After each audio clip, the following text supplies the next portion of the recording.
Bienvenidos a Escuela Sabática Profundizada. Soy el ministro Enoc Martín con ustedes en el análisis profundo de la palabra de Dios. Hoy en la lección Crisis de Liderazgo. Pero para continuar les invito a que nos arrodillemos y orar.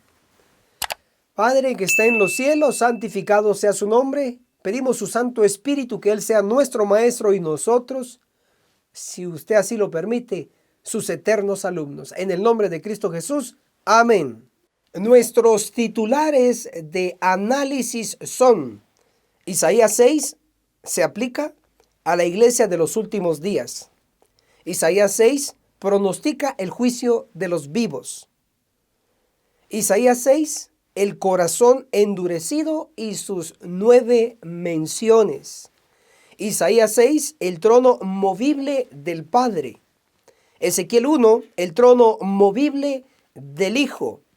Apocalipsis 4, el trono fijo del Padre en el juicio. Apocalipsis 22, el trono eterno y administrativo. Hermanos y hermanas, analicemos juntos la sección titulada Isaías 6 se aplica a la iglesia de los últimos días. Para ello, veamos cómo está descrito la iglesia aquí en Isaías capítulo 6. Empecemos con el verso 5. Entonces exclamé: ay de mí que soy muerto, porque soy hombre de labios impuros, que vivo, subrayen, que vivo entre un pueblo de labios impuros. Ahí está el pueblo iglesia. Veamos otro verso. Isaías capítulo 6, versículo 9. Y dijo: ve y di a este pueblo. Nuevamente el término pueblo, sinónimo de iglesia. Isaías 6, el versículo 10.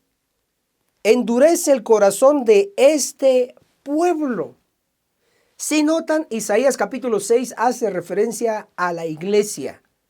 Para ello vamos a ver un comentario inspirado de Elena G. de White. Y se encuentra en la Review and Herald de diciembre 22 del año 1896. La visión que le fue dada a Isaías representa la condición del pueblo de Dios en los últimos días. ¿Está claro? Isaías 6 hace aplicación a la iglesia adventista del séptimo día. Es interesante notar que Isaías capítulo 6, exactamente el versículo 6 declara: entonces voló hacia mí uno de los serafines con una brasa o carbón encendido en su mano, tomada del altar con una tenaza. Isaías, al ver la visión del trono del Padre, quedó impactado, impresionado, y vio su verdadera condición, que era de labios impuros. Y eso lo dice claramente aquí en Isaías el capítulo 6. Dice el verso 5: entonces exclamé: ay de mí que soy muerto, porque soy hombre de labios impuros. Entonces Isaías se dio cuenta que era de labios impuros. Viene uno de los serafines, toma un carbón encendido y lo coloca en sus labios, y él fue purificado. Ese acto, ¿qué representa? Veamos lo que nos dice el espíritu de profecía en la Review and Herald de octubre 16 de 1888. Declara: el carbón encendido es símbolo de purificación. Entonces, lo que fue realizado en el profeta Isaías fue purificación. Y como Isaías capítulo 6 se aplica a la iglesia de los últimos días, como ya lo leímos, significa entonces que la iglesia, el pueblo de labios impuros, debe también ser purificada. Para ello vamos a leer lo que otro profeta, en unión al profeta Isaías, declara. Malaquías capítulo 3, versos 2 y 3. ¿Quién podrá soportar el tiempo de su venida? ¿Quién podrá estar cuando Él se manifieste? Porque Él es como fuego purificador. Versículo 3. Se sentará para afinar y limpiar la plata, limpiará a los hijos de Leví. Sí, observan entonces los términos purificación, limpiar. Hay profetas que pronostican esto y nosotros debiéramos ser expertos en este tema. Un comentario de Elena G. de White en Testimonios para la Iglesia, el tomo 3, en la página 593, comentando Malaquías capítulo 3, versos 3 y 4, dice: este es el proceso de refinación y purificación que realiza el Señor de los ejércitos. Si notan entonces, Isaías, Malaquías y Elena de White están en conjunto diciéndonos que el pueblo va a ser purificado por el Señor, por Cristo mismo. Ahora, también otro profeta se suma a darnos evidencia. El profeta Daniel, en el capítulo 12, el versículo 10, nos dice lo siguiente: muchos serán limpiados, emblanquecidos y purificados. Nuevamente se está pronosticando que no todos, pero sí muchos van a ser purificados. ¿Cómo se va a realizar esta purificación que Isaías capítulo 6 nos ejemplifica a través de la vida del profeta? Bueno, el espíritu de profecía en Testimonios para la Iglesia, el tomo 1, en la página 98 declara: no digamos, detén tu mano, oh Dios. La iglesia debe ser purificada y eso sucederá. También Elena de White nos está hablando más claro que la iglesia va a ser purificada y eso va a suceder. Otro profeta nos dice la forma como se va a purificar la iglesia. El profeta Amós, en el capítulo 9, el verso 10 dice: a espada morirán todos los pecadores de mi pueblo. ¿Espada? ¿En el pueblo los pecadores? Bueno, también se reafirma ya contemporáneamente en Testimonios para la Iglesia, el tomo 1, en la página 175. Y vi que el Señor le estaba sacando filo a su espada en el cielo para cegarlos. Ojalá que toda persona que profesa tibiamente su creencia pudiese comprender la obra de limpieza que Dios está por realizar entre su pueblo profeso. ¿Cómo vio Elena de White al Señor, a Cristo? Afilando su espada para cortar a los pecadores en su pueblo, en su iglesia. Entonces, no queda duda de que Isaías capítulo 6 nos ejemplifica a través de la vida y la purificación de Isaías que la iglesia también va a ser purificada. Y la forma que va a realizarse es a través de espadas afiladas de ángeles. ¡Qué tremendo! Espero que ustedes puedan encontrar la solución y aplicarla. Y está descrita en Ezequiel capítulo 9, versículo 4. Número 1, gemir. Número 2, clamar. ¿Contra qué? Contra todas las abominaciones y pecados. Y solo entonces recibir el sello, la marca de inmortalidad en nuestras frentes y sobrevivir y ser purificados, limpios, no muertos. Amén. Hermanos y hermanas, analicemos juntos la sección titulada Isaías 6 pronostica el juicio de los vivos. Desde este ángulo, leamos Isaías capítulo 6, versículo 1. En el año en que murió, subrayen, el rey Usías, vi yo al Señor sentado sobre un trono alto y sublime. Se nos declara la muerte del rey Usías.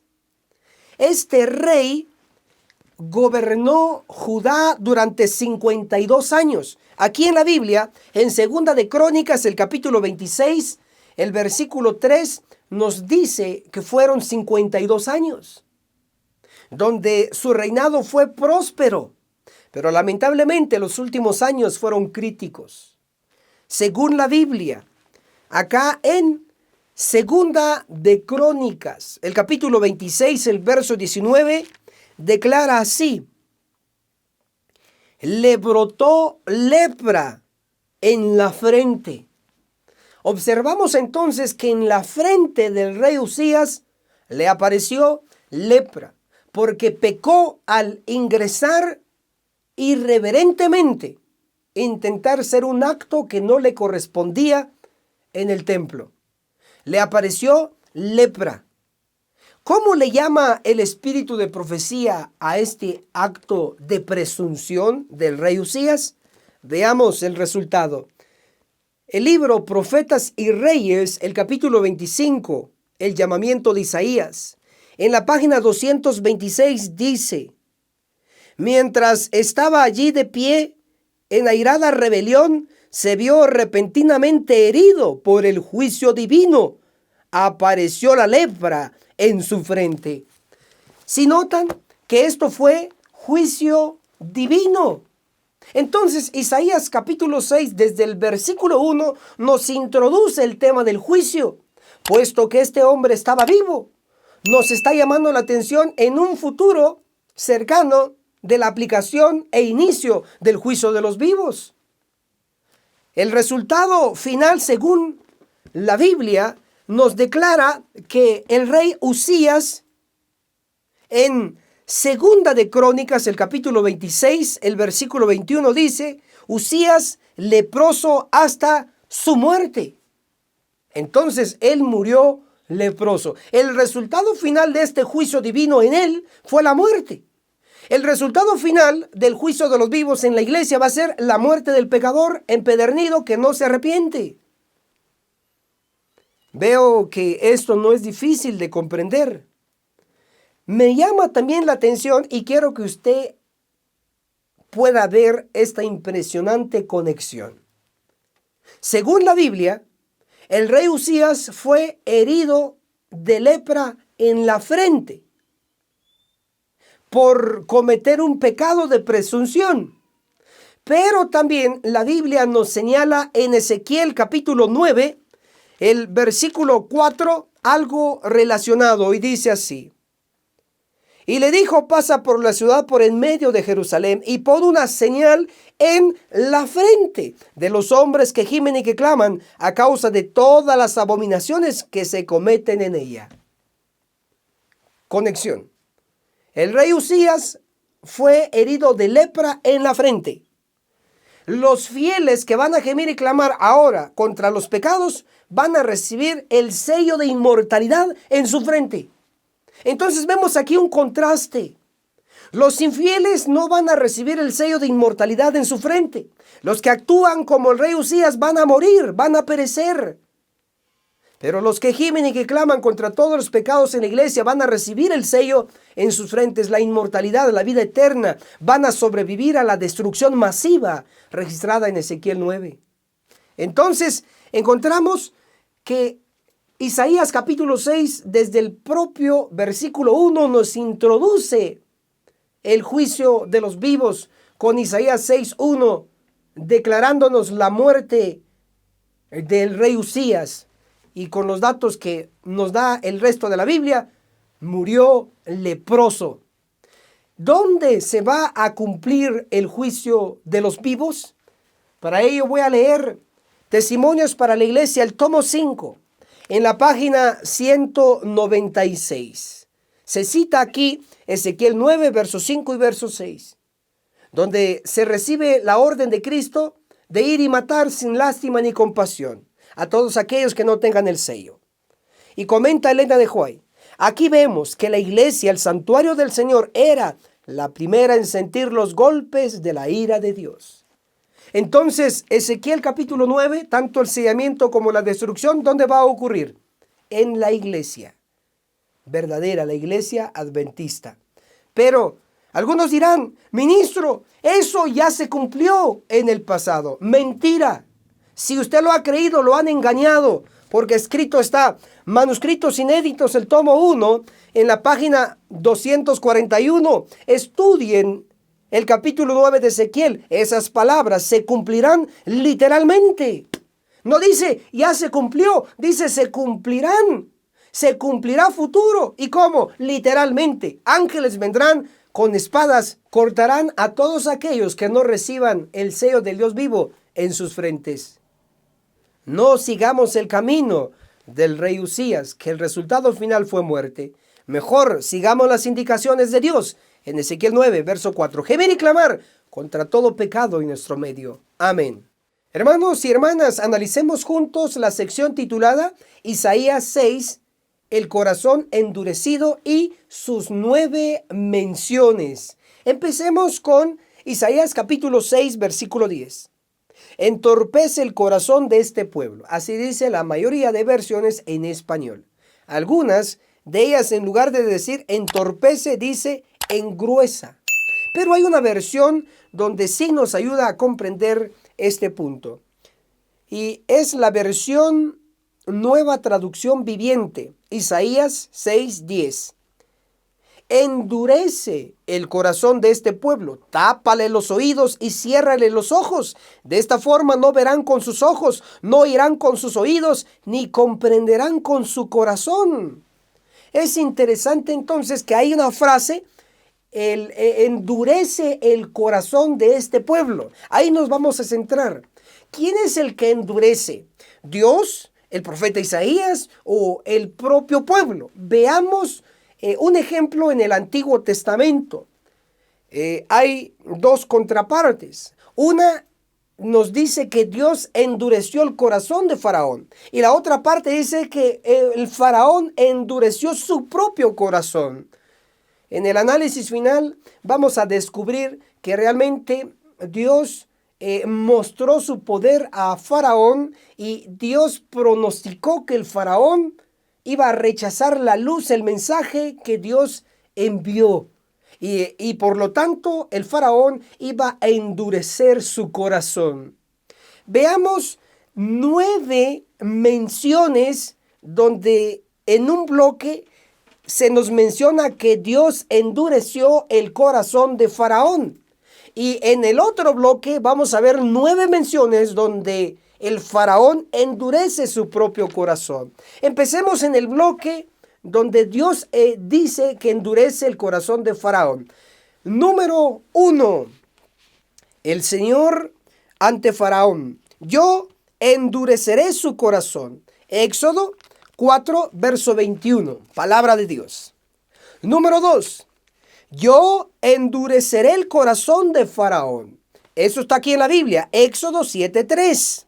Número 3. El Señor endureció el corazón de Faraón. Éxodo 9, versículo 12. Ahora el número 4 declara: el Señor dijo a Moisés: entra a ver a Faraón porque yo endurecí su corazón. Éxodo 10, el versículo 1. Si notamos entonces lo que se nos está describiendo. Ahora vamos al número 5. El Señor endureció el corazón de Faraón. Y eso lo encontramos en Éxodo capítulo 10, el versículo 20. Número 6. El Señor endureció el corazón de Faraón. Éxodo capítulo 10, el versículo 27. Número 7. El Señor había endurecido el corazón de Faraón. Eso está registrado en Éxodo capítulo 11, versículo 10. Número 8. Yo endureceré el corazón de Faraón. Eso está registrado en Éxodo 14, 4. Y número 9, el más importante. El Señor endureció el corazón de Faraón. Éxodo 14, 8. Hasta aquí tenemos ya 9 referencias indicándonos que fue Dios el que endureció el corazón de Faraón. Pero en contraparte tenemos otras 9 referencias donde el Faraón endureció su propio corazón. Veamos este bloque. Número 1.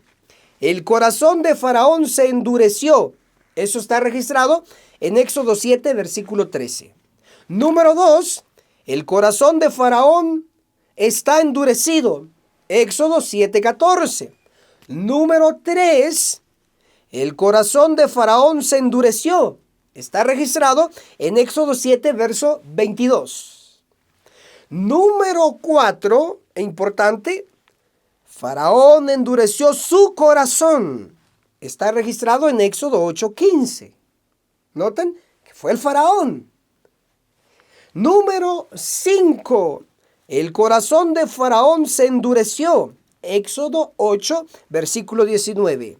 Y número 6, también importante, el Faraón endureció su corazón. Éxodo capítulo 8, verso 32. Ahí está descrito. Y número 7, el corazón de Faraón se endureció. Éxodo capítulo 9, versículo 7. Número 8, también muy importante, Faraón endureció su corazón. Y está registrado en Éxodo 9, el verso 34. Y finalmente tenemos el número 9. El corazón de Faraón se endureció.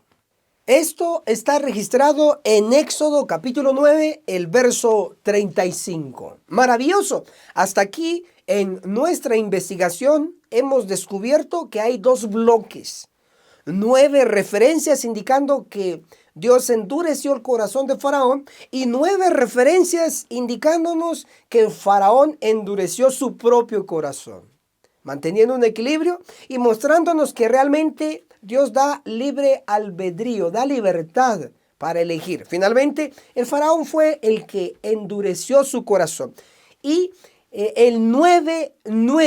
¿Por qué se repite el 9? ¿Por qué Dios nos está llamando al 9? Bueno, el resultado final por endurecer su corazón, el Faraón, fue la muerte.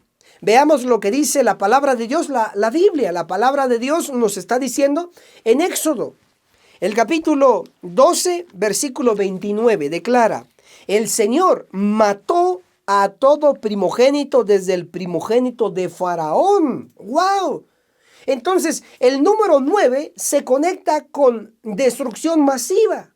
Ahora, ¿por qué digo masiva? Porque no solo murió el primogénito de Faraón, inclusive el primogénito de los siervos y el primogénito de los animales.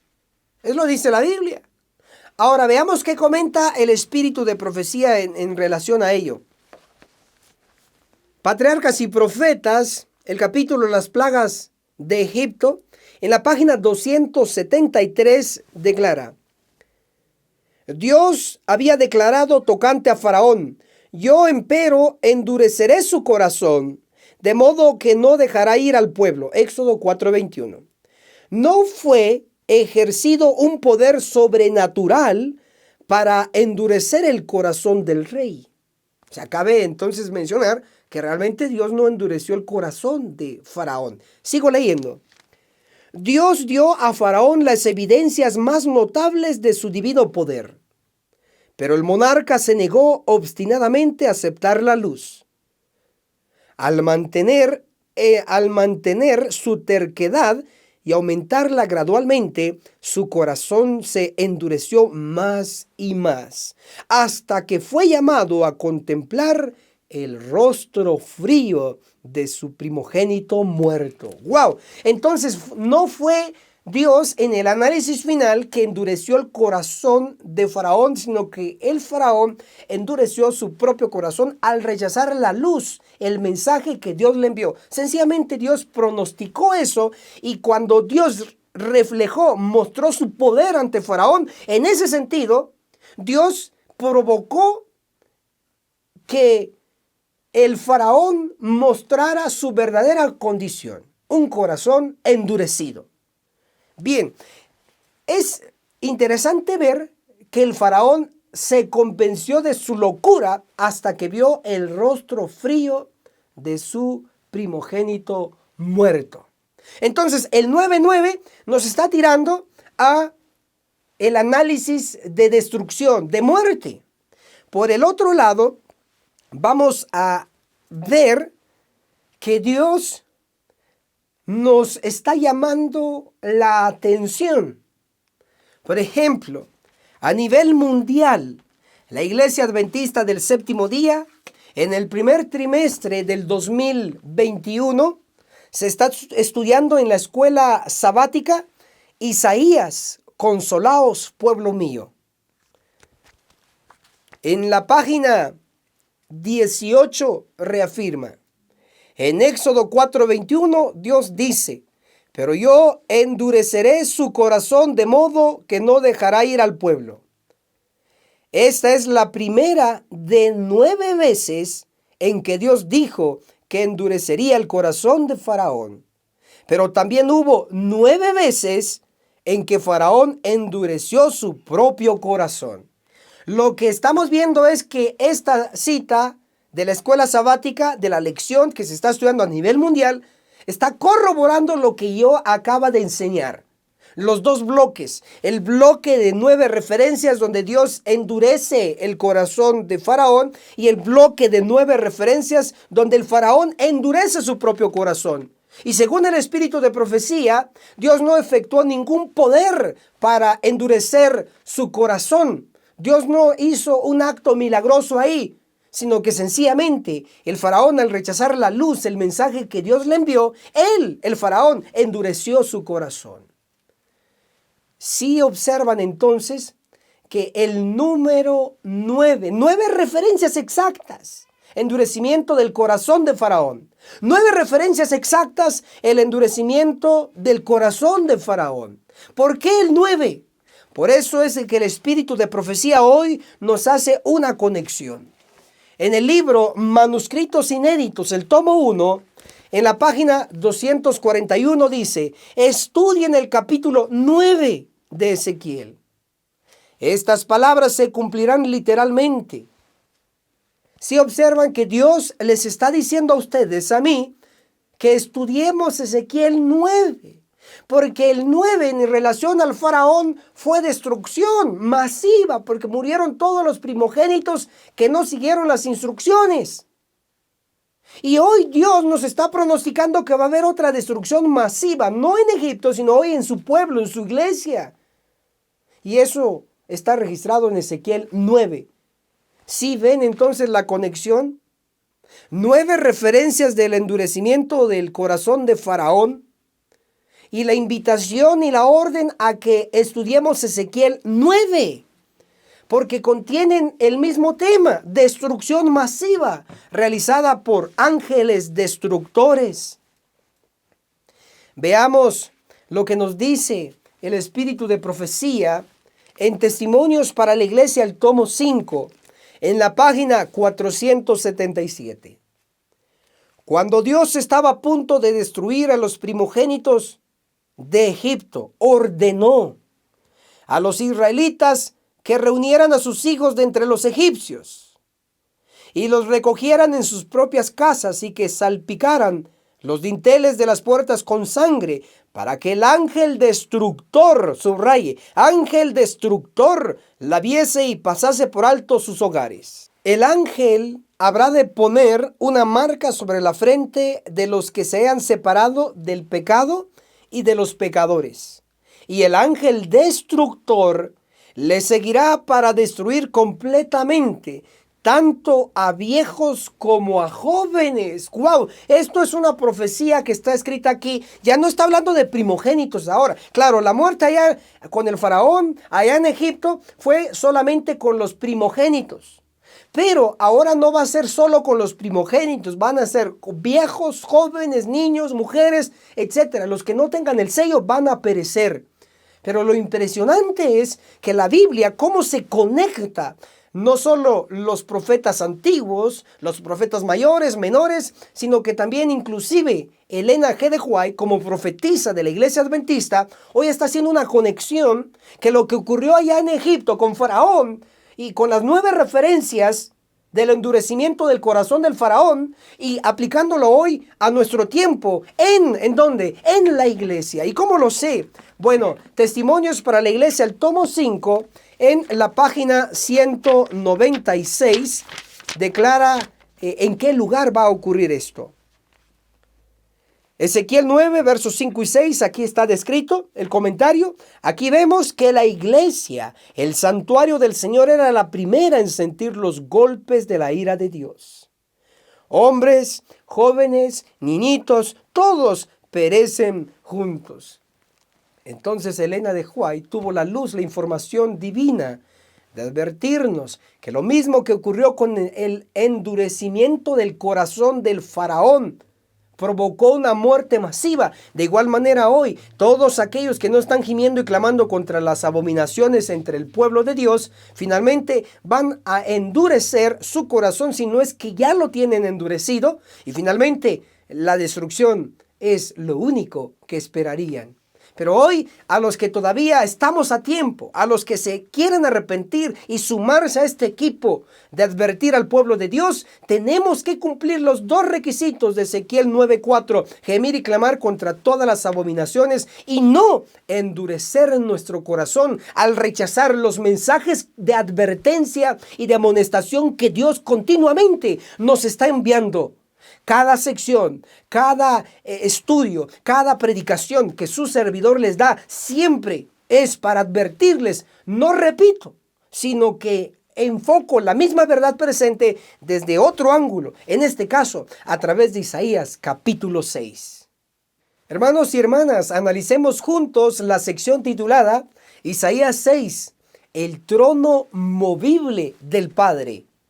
Leemos Isaías capítulo 6, versículo 1, declara: En el año en que murió el rey Usías, vi yo al Señor sentado sobre un trono alto y sublime, y la orla de su manto llenaba el templo. Así dice la mayoría de versiones en español, pero en este caso es necesario que pueda explicarles que este trono es especial.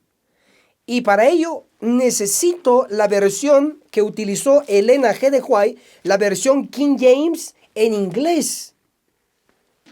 Isaías capítulo 6, el versículo 1, menciona la palabra tren. Es decir, el trono de Isaías 6:1, su aspecto es como un tren. Ahora, es interesante entonces que usted pueda corregir, si así lo desea, la versión que tiene a mano. Isaías 6:1, en el año que murió el rey Usías, vi yo al Señor sentado sobre un trono alto y sublime, hasta ahí vamos bien, y la orla de su manto, tal vez otras versiones dice, y la falda de su manto, en lugar de esa frase debe decir, y su tren llenaba el templo. Entonces corrija la última frase, debe de decir, y su tren llenaba el templo. Entonces la palabra de Dios nos está conectando este trono especial, alto y sublime, con apariencia de tren. Ahora, ¿para qué nos sirve esto? Primero, debemos de saber que este trono es movible. Se traslada, viaja. ¿Por qué? Porque el tren da la idea de que es movible. Por eso es su aspecto como tren, movible. Pero hay otra manera de comprobar que este trono es movible. Leamos, por favor, Isaías capítulo 6, versículo 2. Encima de él había serafines, cada uno tenía 6 alas, subraye, con 2 cubrían su rostro, con 2 cubrían sus pies, y aquí subrayemos, con 2 volaban. Entonces, sobre el trono, arriba, están los serafines. Y los serafines tienen 6 alas y con 2 dice que vuelan. Entonces las alas aquí nos señalan que este trono se mueve, se traslada. Por eso es de que los serafines usan 2 de sus 6 alas para volar, porque este trono es movible.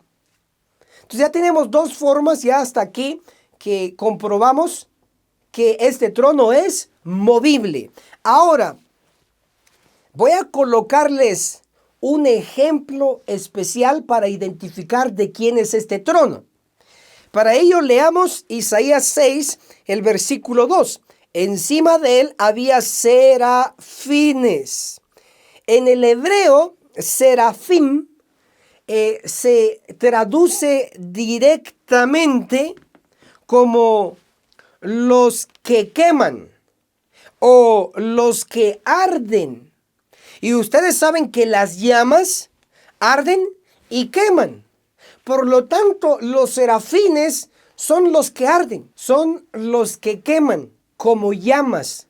En otras palabras, los serafines en nuestra mente deben aparecer como llamas, con aspecto de llamas.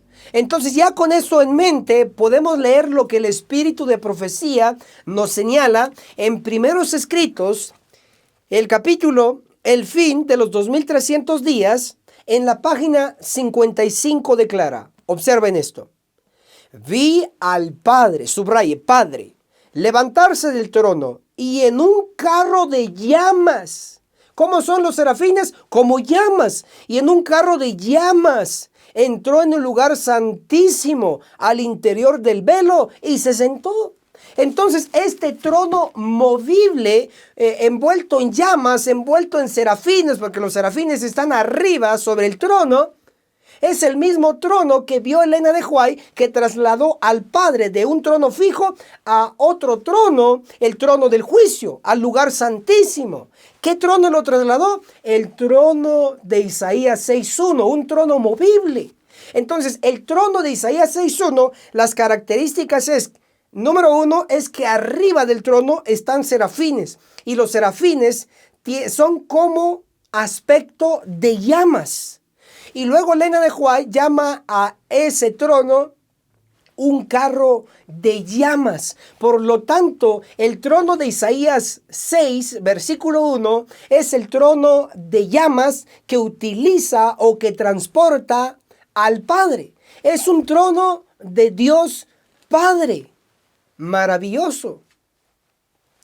Ahora, lo que vamos a demostrar es que Isaías 6, versículo 1, 2 y verso 3 también es aplicable al santuario celestial y al santuario terrenal. Voy a leer lo que dice el espíritu de profecía en la Review and Herald, un comentario de Elena de White, en la Review and Herald del 16 de octubre de 1888, declara así: en el año en que murió el rey Usías, se le permitió a Isaías que mirara en visión dentro del lugar santo y dentro del lugar santísimo del santuario celestial. Entonces, en la aplicación número 1, la visión que tuvo Isaías sobre el trono y los serafines en llamas, esa visión, su aplicación número 1 es en el santuario celestial.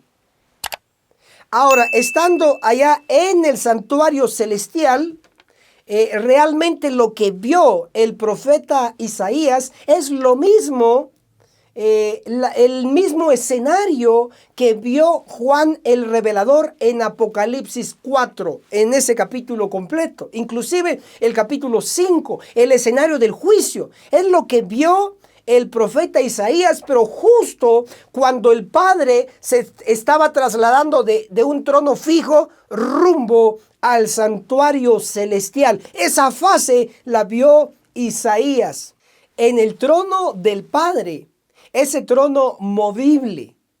Justo cuando empezó el juicio investigador de los muertos.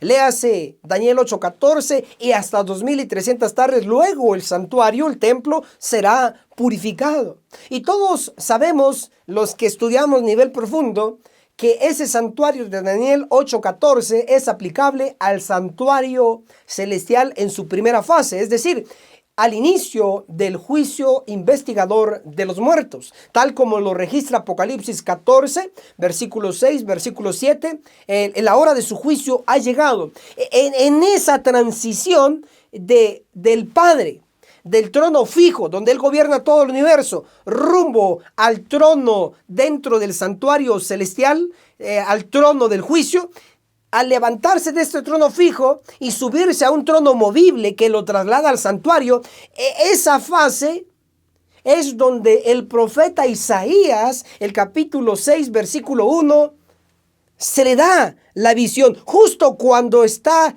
en el lugar santísimo del santuario celestial, el Padre iniciando junto con el Hijo el juicio investigador de los muertos. Ahora, voy a explicarles la fase de Isaías 6:1 en su aplicación en el santuario terrenal. Y para ello, les invito a que me acompañen a leer Isaías capítulo 6, el versículo 1. En el año en que murió el rey Usías, vi yo al Señor sentado sobre un trono alto y sublime, y su tren llenaba el templo. Subraye templo. Entonces, esta visión ocurre en un templo. Este templo, en su aplicación primera, es el santuario celestial. En su aplicación segunda, es el santuario terrenal. ¿Cómo lo sé? Les doy otra evidencia. Isaías 6, el versículo 3. Y uno al otro decían: Santo, santo, santo es el Eterno Todopoderoso. Toda la tierra, subraye, toda la tierra está llena de su gloria. Entonces se conecta el templo, que su sinónimo es santuario. Isaías 6:1, ese templo se conecta también con la tierra, porque dice toda la tierra está llena de su gloria. Por eso decimos que hay una aplicación de Isaías 6:1, ese templo, también en el santuario terrenal. Pero no nos podemos quedar solo allí, sino que también podemos dar más evidencia. Y la evidencia extra es que templo es sinónimo de santuario. Y vamos a leer lo que dice Ezequiel capítulo 9, el versículo 6. Matad a viejos, jóvenes, doncellas, niños y mujeres hasta que no quede ninguno. Pero no toquéis a ninguno que tenga la señal. Subrayen esto. Y empezad desde mi santuario. Empezaron pues desde los ancianos que estaban ante el templo. ¿Sí notan? Santuario, templo, porque son sinónimos. Ahora, santuario, templo, que son sinónimos. Aquí en Ezequiel 9, versículo 6, ¿a qué santuario, a qué templo se refiere? Bueno, para que así vamos a comprender también el templo o santuario de Isaías 6:1. Veamos entonces lo que nos dice la profetisa inspirada por el Espíritu Santo en Testimonios para la Iglesia, el tomo 5, en la página 196. Se cita aquí Ezequiel 9, versos 5 y 6. Dice: aquí vemos que la iglesia, el santuario del Señor, era la primera en sentir los golpes de la ira de Dios. Aquí el santuario es la iglesia. Si notan, ¿qué iglesia? La iglesia que está aquí en la tierra, la iglesia adventista del séptimo día. Por lo tanto, Isaías 6:1, cuando dice que él vio la visión del trono en el templo, en el santuario, es en la iglesia. Entonces, Ezequiel 9, versículo 6, nos dice que la matanza, la destrucción masiva, va a ocurrir en el santuario, en el templo, es decir, en la iglesia. Entonces, en síntesis, puedo decir que Isaías 6:1, el templo, y Ezequiel 9, versículo 6, el templo o santuario, son lo mismo. Se aplica también al santuario o al templo en la tierra, la iglesia adventista del séptimo día. Ahora, es interesante que el Padre ha venido en diversas ocasiones a la tierra junto con el Hijo a realizar eventos especiales. El juicio de los muertos empezó el 22 de octubre de 1844 en el santuario celestial. Ahí estaba el Padre, ahí estaba el Hijo, y ahí están ahora en el juicio en proceso de los muertos. Pero cuando empiece el juicio de los vivos, que es el más importante para nosotros, también harán acto de presencia. Veamos lo que dice el relato bíblico en relación a la aparición del Padre y del Hijo en eventos especiales aquí en la tierra. ¿Qué les parece? Que primero veamos el de Mateo, el capítulo 17, el versículo 5, hablando de la transfiguración. Mateo 17, versículo 5. Mientras él aún hablaba, una nube luminosa los cubrió, y una voz de la nube dijo: Este es mi Hijo amado, en quien me complazco, escuchadlo a él. Ahora, cuando usted lee en su tiempo libre todo el capítulo de Mateo 17, va a encontrar que está Cristo aquí en la tierra, en un monte, y Cristo se le aparece dos personajes muy importantes: Moisés y Elías. Entonces, Cristo en la tierra, Moisés en la tierra, Elías en la tierra, los tres acá, y están conversando. Mientras están conversando aquí, Jesús se transfigura, se llama el monte de la transfiguración. Cuando acontece eso, dice Mateo 17, verso 5, mientras está Jesús en la tierra, Moisés en la tierra, Elías en la tierra, Mateo 17, 5 dice: mientras él aún hablaba, una nube luminosa los cubrió. ¿A quiénes? A Cristo, a Moisés y a Elías, aquí en la tierra. Una nube luminosa los cubrió, y una voz de la nube dijo: Este es mi Hijo amado, en quien me complazco, escuchadlo a él. Entonces, ¿quién estaba en la nube? ¿Quién estaba en la nube que cubrió aquí en la tierra a Jesús, a Moisés y a Elías? ¿Quién estaba en la nube? El Padre. ¿Y cómo sé yo que es el Padre? Porque dijo: Este es mi Hijo amado. Entonces, es el Padre el que está ahí en la nube. El Padre en la transfiguración hizo acto de presencia aquí en la tierra. Ese es un ejemplo. Veamos otro ejemplo. Este quizá sea un poco más conocido por ustedes. Vamos a dirigirnos a lo que se registra en Éxodo capítulo 20. El versículo 18 dice: todo el monte Sinaí humeaba, porque el Señor había descendido sobre él en fuego. Noten, el Señor, Dios. Ahora, ¿qué dice el espíritu de profecía en el momento de la entrega de los mandamientos, de la ley de Dios en el monte Sinaí? Veamos lo que nos dice. Vamos a leer lo que se registra en Patriarcas y Profetas, en la página 352. Patriarcas, apúntenlo bien, por favor. Patriarcas y Profetas, página 352. Declara así el espíritu de profecía. El capítulo es La enemistad de Satanás hacia la ley. Página 352 de Patriarcas y Profetas. Los terrores del Sinaí, el Padre y el Hijo, asistidos por una multitud de ángeles, estaban presentes en el monte. ¿Quiénes? El Padre y el Hijo. ¿En dónde? En el monte Sinaí. Entonces, no solo fue Cristo el que entregó la ley, sino que también estaba el Padre juntos haciendo una obra especial. El Padre ha venido a la tierra en diversas ocasiones. En el acto de la visión y lo que está registrado en Isaías capítulo 6, verso 1, en su aplicación del santuario terrenal, también se nos indica lo mismo. Un momento donde va a ocurrir el juicio de los vivos. Hasta aquí ya podemos definir que el trono de Isaías 6.1 es el trono del Padre.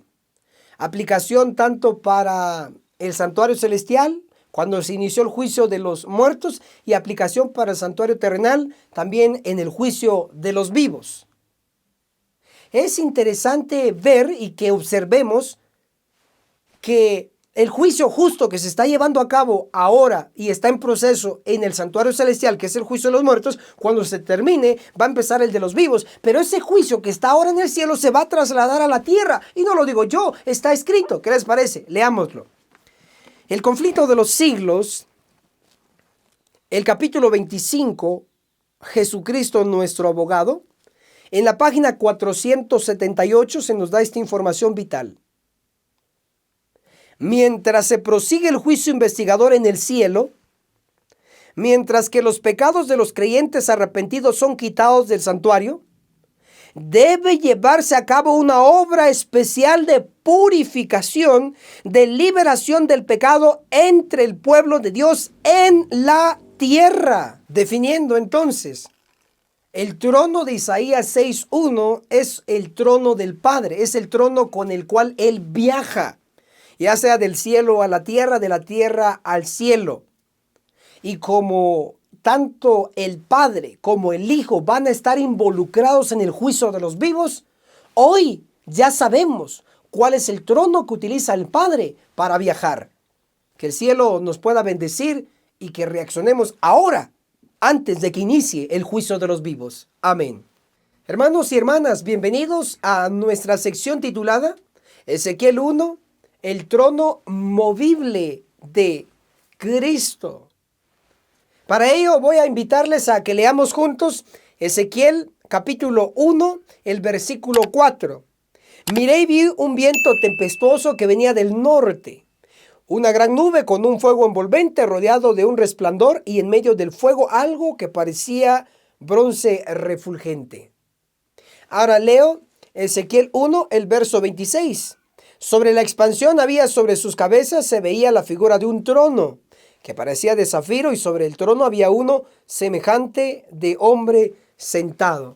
Entonces sí notan que finalmente lo que vio Ezequiel es un trono en la nube. Ahora, la conexión entre Ezequiel 1 y lo que está registrado en Isaías capítulo 6, verso 1. En el año en que murió el rey Usías, vi yo al Señor sentado sobre un trono alto y sublime. La conexión entre estos capítulos es un trono. Son distintos, por supuesto, pero se menciona trono. Ahora, hay conexión que también el espíritu de profecía hace entre estos dos capítulos. Veamos lo que dice Testimonios para los ministros. En el capítulo Obreros dirigidos por Dios, la página 213. Estudien los obreros de Dios el capítulo 6 de Isaías y los primeros 2 capítulos de Ezequiel. ¿Sí notan? La profetisa está conectando Isaías 6 con Ezequiel 1 y Ezequiel 2. En este caso ya vimos que tratan de un mismo tema, en este caso de trono. Ahora voy a centrarme a identificar de quién es el trono. ¿Oído esto? De quién es el trono de Ezequiel capítulo 1, verso 4 y verso 26. Porque el trono de Isaías 6, versículo 1, ese trono es del Padre. Ese trono es movible. Pero también este trono de Ezequiel 1, como vamos a leer, es un trono también movible, porque dice venía. Leámoslo el texto completamente. Ezequiel capítulo 1, el versículo 4. Miré y vi un viento tempestuoso que venía del norte. Detengámonos ahí. ¿Qué queda al norte? Para saber de dónde venía esta nube con todos estos elementos que ven en pantalla. Entonces vamos a identificar qué queda al norte. Para ello les invito a que vayamos a Isaías, el capítulo 14 y el verso 13. Tú que decías en tu corazón, subiré al cielo en lo alto, por encima de las estrellas de Dios, levantaré mi trono, subrayen trono, en el monte de la reunión, al lado norte me sentaré. Entonces, ¿qué es lo que queda al norte? Queda el cielo. El cielo queda al norte. Por lo tanto, cuando Ezequiel 1, verso 4 dice que un viento tempestuoso venía del norte, significa que este viento tempestuoso, que luego lo vio como una gran nube, realmente venía del cielo. Porque al norte queda el cielo. Ahora, veamos la descripción. Ezequiel capítulo 1, verso 4.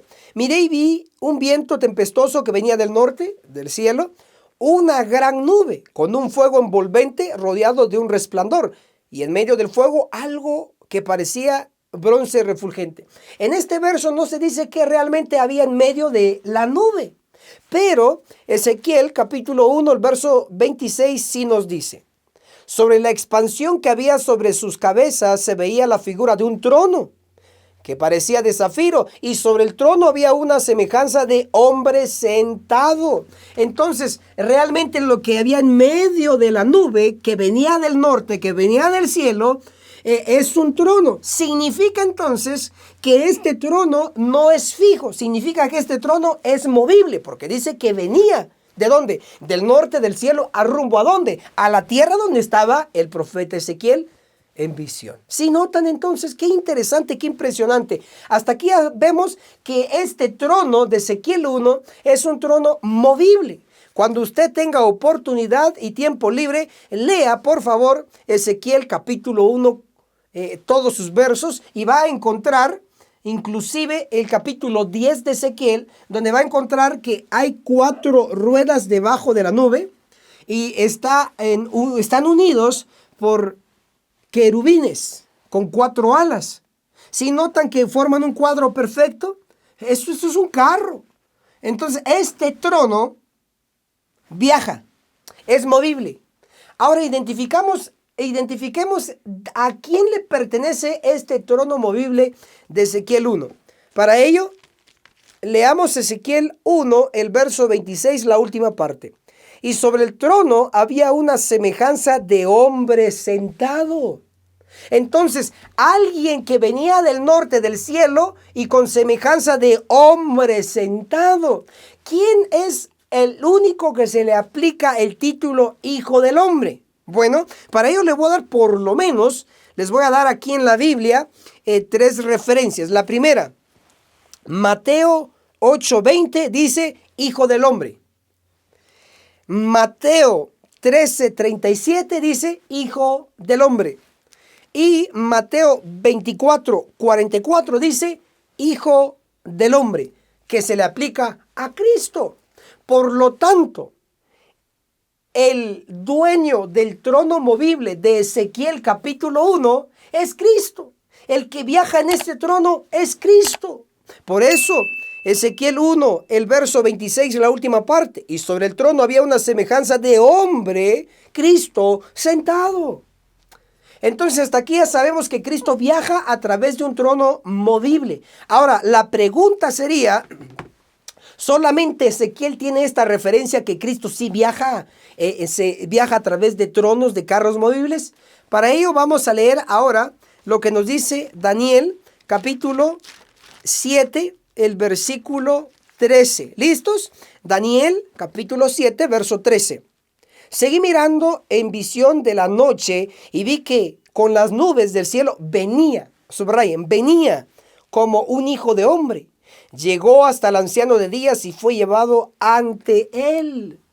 Observen entonces que el Hijo del Hombre, que es Cristo, venía en una nube. ¿Qué nube? La misma nube de Ezequiel capítulo 1, verso 4 y verso 26. Es el mismo trono, que claro, que aquí se le ve como forma de nube, pero en el centro de la nube está el trono movible, donde Cristo sentado viaja. ¡Qué interesante! ¿Ok? Entonces, aquí está este otro profeta, en este caso el profeta Daniel, que reafirma que Cristo sí tiene un medio de transporte. Ahora, vamos a leer lo que dice el espíritu de profecía. Cristo ya ha utilizado este carro movible, este trono movible, ya lo ha utilizado para trasladarse del trono donde Él gobierna todo el universo hacia el trono del santuario celestial, o a el inicio y todo el proceso del juicio investigador de los muertos. ¿Qué les parece? Que vamos a leer lo que nos dice Primeros Escritos. Apunten. Primeros Escritos, la página 55, el capítulo El fin de los 2300 días. Declara: después de eso, un carro de nubes, cuyas ruedas eran como llamas de fuego, llegó rodeado de ángeles a donde estaba Jesús. Él entró en el carro y fue llevado al lugar santísimo donde el Padre estaba sentado. Allí contemplé a Jesús, el gran sumo sacerdote, de pie delante del Padre. ¡Wow! Entonces, ¿qué lo transportó a Cristo del trono donde Él gobierna el universo al santuario celestial, al lugar santísimo? El carro de nubes, el trono movible. Entonces Jesús ya utilizó, por lo menos lo que vimos ya con este ejemplo, ya utilizó este transporte, este trono movible, para llegar al santuario celestial, específicamente al lugar santísimo. Pero vamos a demostrar lo siguiente, que también este trono movible que transporta a Cristo se va a utilizar cuando inicie el juicio de los vivos aquí en la tierra. Y para ello, entonces vamos a desarrollar lo que se nos dice. Ezequiel, el capítulo 8, nos habla de un listado de abominaciones que se están cometiendo en el pueblo, en la iglesia. Ezequiel 8. Pero Ezequiel capítulo 9 nos muestra la solución para todas esas abominaciones que no cesan de realizarse. Entonces, lo que nos indica es que Ezequiel capítulo 1 nos muestra que Cristo llegará a la tierra, del norte a la tierra, es decir, del cielo a la tierra, llegará y viene con un objetivo: cumplir y purificar lo que está descrito en Ezequiel capítulo 9. Entonces, cuando Cristo realice esta purificación, entonces Él terminará su obra de eliminación del pecado y pecadores en la iglesia de Dios. Se cumplirá entonces Ezequiel capítulo 9, porque hasta el momento Ezequiel 9 nunca de los nunca se ha cumplido. ¿Cómo yo lo sé? Porque está escrito en manuscritos inéditos, el tomo 1, en la página 241 declara: estudien el capítulo 9 de Ezequiel. Esas palabras se cumplirán, subraye, se cumplirán literalmente. No obstante, el tiempo pasa y la gente sigue dormida. Si observaron, dice se cumplirá, no dice ya se cumplió, dice se cumplirá, futuro. Y como se va a cumplir, indica que no se ha cumplido. Por eso decimos que esta visión de Ezequiel capítulo 1, transportando del cielo a la tierra a Cristo en este trono movible, aún no se ha cumplido, pero se va a cumplir cuando se cumpla Ezequiel capítulo 9, porque Cristo vendrá del cielo a la tierra para cortar a todos aquellos que no tengan el sello en sus frentes.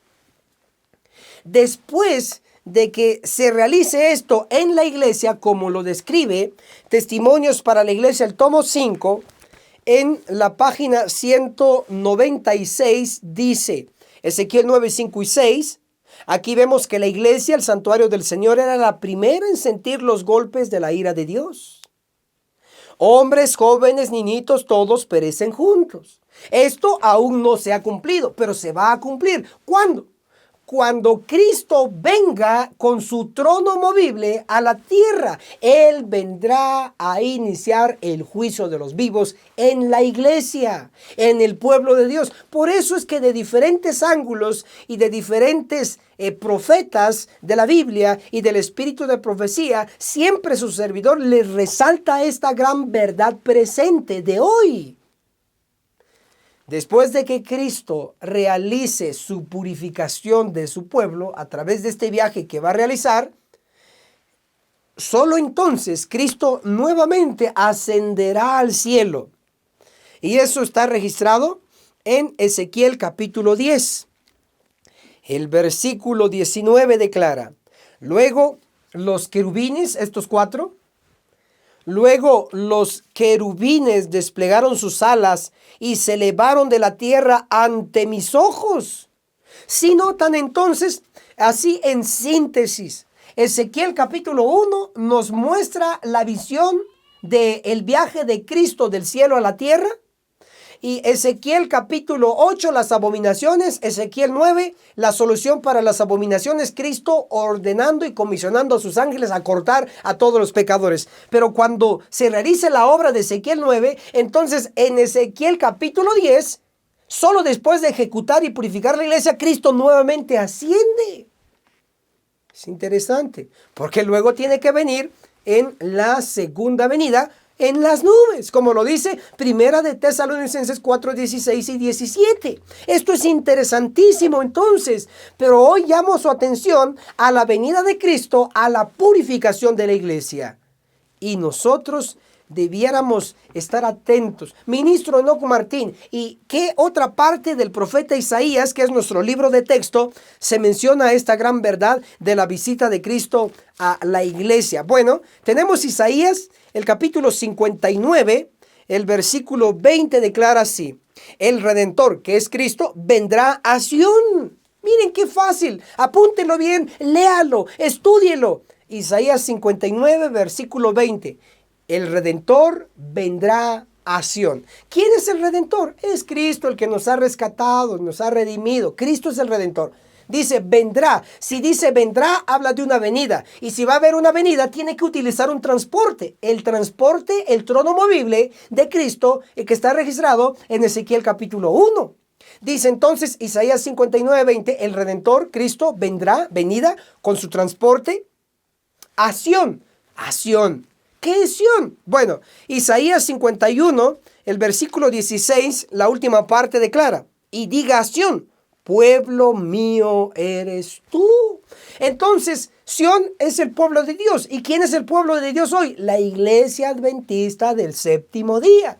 Entonces, cuando Isaías 59, el verso 20 dice, el Redentor vendrá a Sión. Lo que está diciendo es, Cristo vendrá a la iglesia adventista del séptimo día. ¿A qué? A ejecutar, a dirigir la purificación de la iglesia.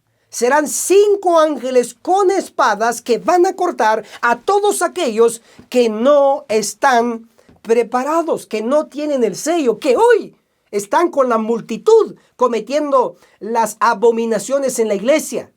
Pero los pocos que estamos hoy gimiendo y clamando contra todos los pecados, el objetivo es recibir el sello de inmortalidad para sobrevivir a este inminente juicio de los vivos, que Cristo utilizará su trono movible de Ezequiel capítulo 1 para venir a purificar la iglesia adventista del séptimo día.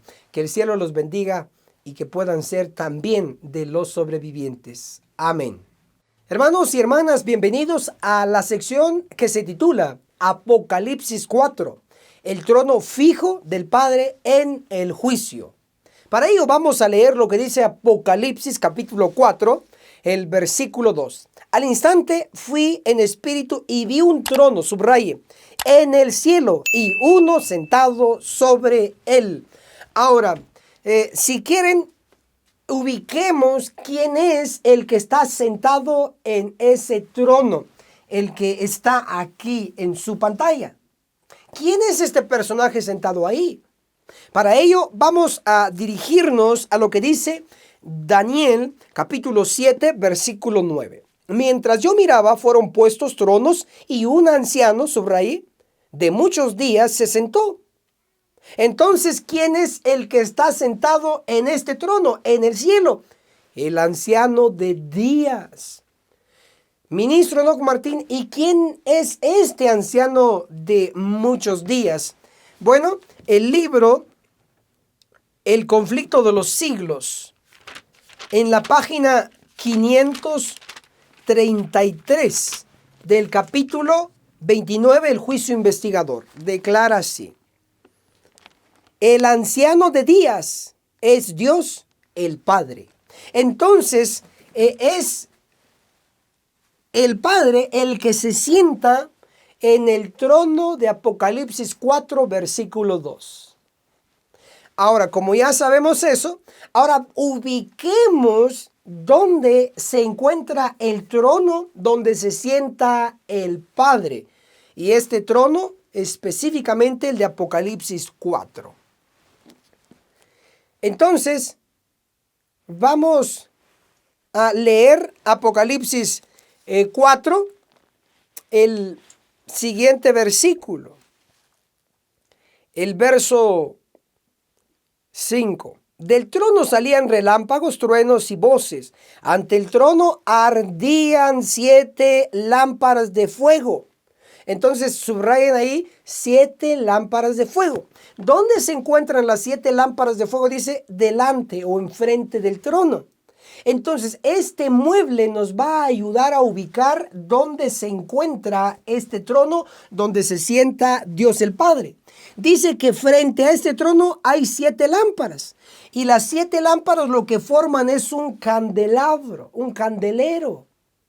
Entonces, este candelabro es parte de los muebles del santuario. Por lo tanto, el trono está dentro del santuario porque está junto al candelabro. Pero ¿qué les parece que vamos a leer lo que dice el espíritu de profecía? Apunten por favor, Patriarcas y Profetas, en la página 370, el capítulo El tabernáculo y sus servicios. Declara: cuando en visión se le mostró al apóstol Juan el templo de Dios que está en el cielo, vio allí 7 lámparas de fuego y vio el lugar santísimo detrás del velo interior. Entonces, esta cita corrobora que las 7 lámparas o el candelabro es parte de los muebles del santuario, en este caso del santuario celestial. Por lo tanto, el trono de Apocalipsis 4, donde se sienta el anciano de días, Dios el Padre, está dentro del santuario en el escenario del juicio investigador de los muertos. Ahora vamos a hacer una conexión impresionante, que este juicio es exclusivamente para los muertos. Pero ministro, ¿cómo es que se puede juzgar a los muertos? Para ello podemos leer lo que dice Daniel, el capítulo 7, el versículo 10. El tribunal se sentó en juicio y los libros fueron abiertos. Entonces, en este juicio de los muertos se utilizan libros. Así lo dice el Antiguo Testamento, pero veamos qué dice el Nuevo Testamento en Apocalipsis capítulo 20, el versículo 12. Lo deja muy claro.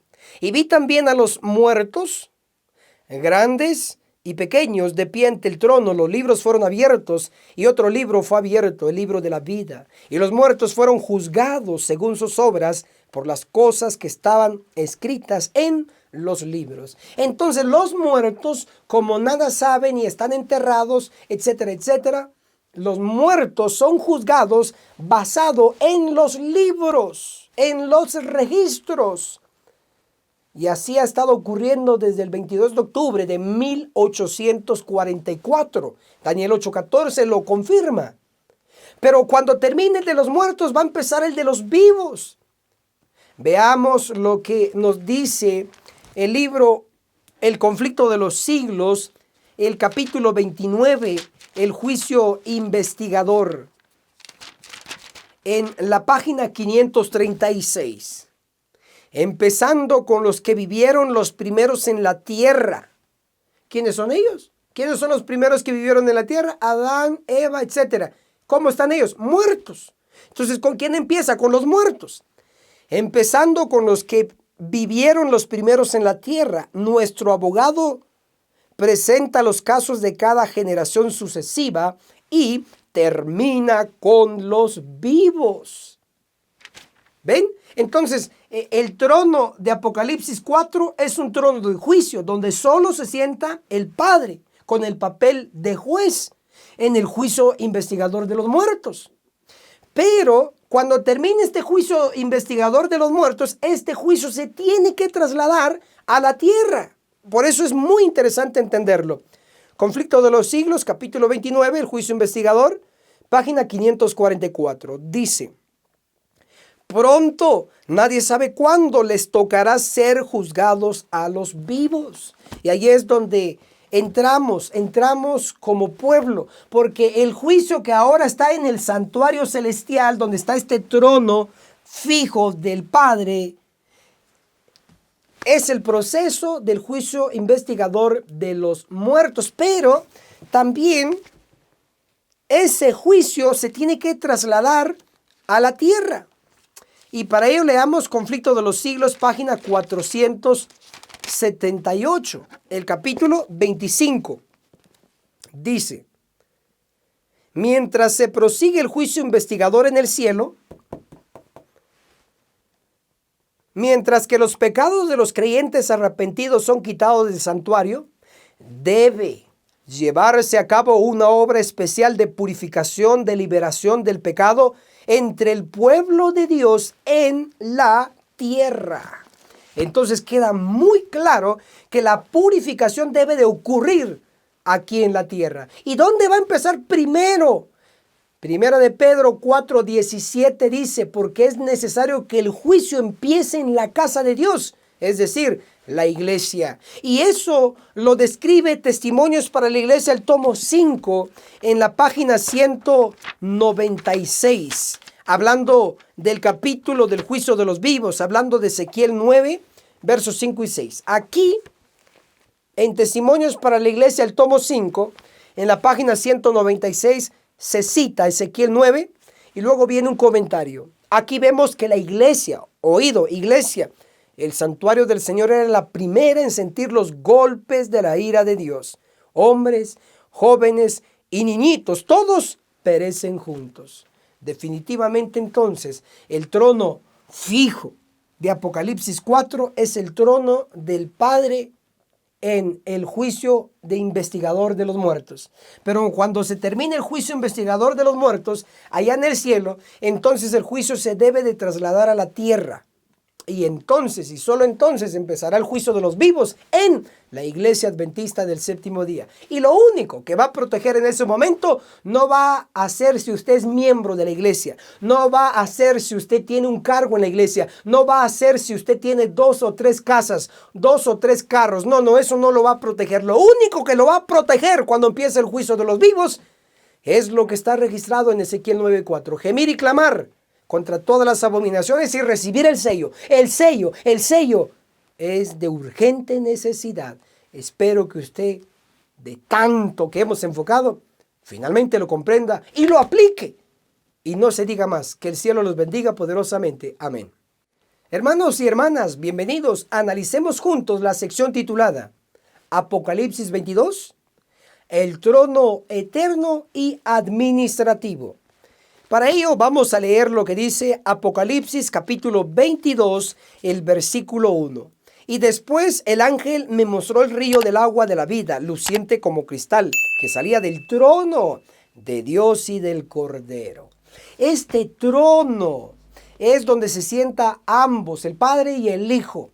Este trono es el mismo trono a donde ascendió Cristo y se sentó. Y eso está registrado. Por favor, acompáñenos en Marcos, el último capítulo, Marcos, el capítulo 16, el versículo 19 dice: después que el Señor les habló, fue recibido arriba en el cielo y se sentó a la diestra de Dios. ¿Sí observan? Cristo sube al cielo y se sienta a la diestra del Dios Padre. Es el mismo trono de Apocalipsis 22:1. Ahora, como ya sabemos que es un trono donde se sientan ambos, es un trono eterno, es un trono administrativo, porque desde ahí se dirige todo el universo. Ahora, vamos a mostrarles otro ejemplo que está en la Biblia, Hechos capítulo 7. Ustedes se recordarán de esto. Hechos, el capítulo 7, el versículo 55, declara así: pero Esteban, lleno del Espíritu Santo, Puesto los ojos en el cielo, vio la gloria de Dios y a Jesús de pie a la diestra de Dios. Cuando Esteban estaba a punto de ser apedreado, tuvo una visión y vio el trono eterno y administrativo del Padre y del Hijo, porque Cristo estaba de pie a la diestra del Padre. Es el mismo trono. El trono de Apocalipsis 22, el versículo 1. Ese es un trono fijo. Ese es un trono administrativo. Ahora ubiquemos ¿dónde está ese trono? Ya sabemos que es el cielo, pero específicamente el cielo es muy grande. Seamos específicos dónde exactamente. Para ello les invito a que leamos Apocalipsis. Vamos a leer Apocalipsis, el capítulo 2, el versículo 7. Dice: el que tiene oído oiga lo que el Espíritu dice a las iglesias. Al que venza le daré de comer del árbol de la vida que está en el paraíso de Dios. Es interesante que cuando uno lee Apocalipsis, el capítulo 22, el versículo 1, habla de ese trono donde se sienta tanto el Padre como el Hijo. Pero Apocalipsis 22, versículo 2 dice: en medio de la plaza de la ciudad, a uno y a otro lado del río, estaba el árbol de la vida que lleva 12 frutos. Entonces tenemos el trono donde se sienta el Padre y el Hijo, y también tenemos que junto, en el mismo sitio, por decirlo así, también está el árbol de la vida. Si encontramos la ubicación del árbol de la vida, vamos a encontrar la ubicación de ese trono administrativo. Y Apocalipsis capítulo 2, el versículo 7 nos da la respuesta. Al que venza le daré a comer del árbol de la vida que está en el medio del paraíso de Dios. Significa entonces que el trono administrativo donde se sienta el Padre y el Hijo está en el cielo, sí, pero en medio del cielo, en medio del paraíso, es el centro de centros de todo el universo. ¡Qué impresionante! ¡Qué maravilloso! Y desde este trono administrativo de Apocalipsis 22, versículo 1, donde se sienta el Padre y el Hijo, desde este trono es donde se levanta primero el Padre y se va rumbo al santuario, al lugar santísimo, el 22 de octubre, día martes de 1844. Es desde este trono donde Cristo también se levanta y sube a su carro y se traslada al lugar santísimo del santuario celestial. Ministro, ¿y dónde está eso escrito? Ahí le va toda esta evidencia. El libro Primeros Escritos de Elena G. de White, en la página 54, el capítulo El fin de los 2300 días, declara: vi un trono y sobre él se sentaban el Padre y el Hijo. Este trono definitivamente es el de Apocalipsis 22, verso 1, porque ahí se sientan los dos. Sigo leyendo. Me fijé en el rostro de Jesús y admiré su hermosa persona. No pude contemplar la persona del Padre, pues le cubría una nube de gloriosa luz. Entonces ahí está el Padre y el Hijo, en ese mismo trono, el de Apocalipsis 22, el versículo 1. Luego en Primeros Escritos, página 55, la continuación dice: vi al Padre levantarse del trono. ¿De qué trono? El trono administrativo, el trono eterno, el de Apocalipsis 22:1. Vi al Padre levantarse del trono y en un carro de llamas, que es su carro movible, y en un carro de llamas entró en el lugar santísimo al interior del velo y se sentó. En la misma página 55 dice: después de eso un carro de nubes, cuyas ruedas eran como llamas de fuego, llegó rodeado de ángeles a donde estaba Jesús. Él entró en el carro y fue llevado al lugar santísimo donde el Padre estaba sentado. Allí contemplé a Jesús, el gran sumo sacerdote, de pie delante del Padre. ¡Wow! Entonces queda confirmado que del trono eterno y administrativo del Padre y del Hijo está registrado en Apocalipsis 22, el versículo 1, en medio del paraíso. Y desde ahí se levanta el Padre en su carro en su trono movible de Isaías 6:1 rumbo al santuario celestial, al lugar santísimo, y empezaron el juicio investigador de los muertos. Luego se levanta de este trono administrativo eterno de Apocalipsis 22:1, se levanta Cristo, se sube a su carro que lo traslada a su trono movible, registrado en Ezequiel capítulo 1, se traslada al lugar santísimo del santuario celestial y juntos empiezan el juicio investigador de los muertos. Pero muy pronto, según Conflicto de los Siglos, el capítulo 29, el juicio investigador, en la página 544 dice: pronto. Nadie sabe cuándo les tocará ser juzgados a los vivos y nuevamente utilizarán los carros movibles. Espero que esté listo. Amén. Y esto fue Escuela Sabática Profundizada con su servidor, ministro Enoc Martín. Ya saben, estoy para entrenarlos y apoyarlos. La agencia misionera aquí en Guatemala está ofreciéndoles 3 cursos intensivos. El primero, el testimonio de Jesús, que consta de 22 lecciones como temas de los 144,000, el juicio de los vivos, el tercer Elías, en la serie de las resurrecciones. ¿Sabía usted que habrá una resurrección especial de adventistas del séptimo día? El tema del reino premilenario, etcétera, etcétera, con pura Biblia. 22 lecciones, el primer curso. El segundo curso es Daniel, el perfecto arte profético, donde explico capítulo por capítulo del libro de Daniel, que consta de 12 capítulos. Nivel avanzado, ya con Biblia y espíritu de profecía. El tercer curso es Apocalipsis, el perfecto arte profético, donde explicamos capítulo por capítulo de los 22 que consta el último libro de la Biblia, donde se encuentran todos los libros de las Santas Escrituras. Muy importante, porque al final también les proporcionamos una serie de cuadros proféticos para su mejor comprensión. ¿Cómo lo puede obtener y solicitar? A nuestro número de WhatsApp, el signo más 502 42 29 77 86.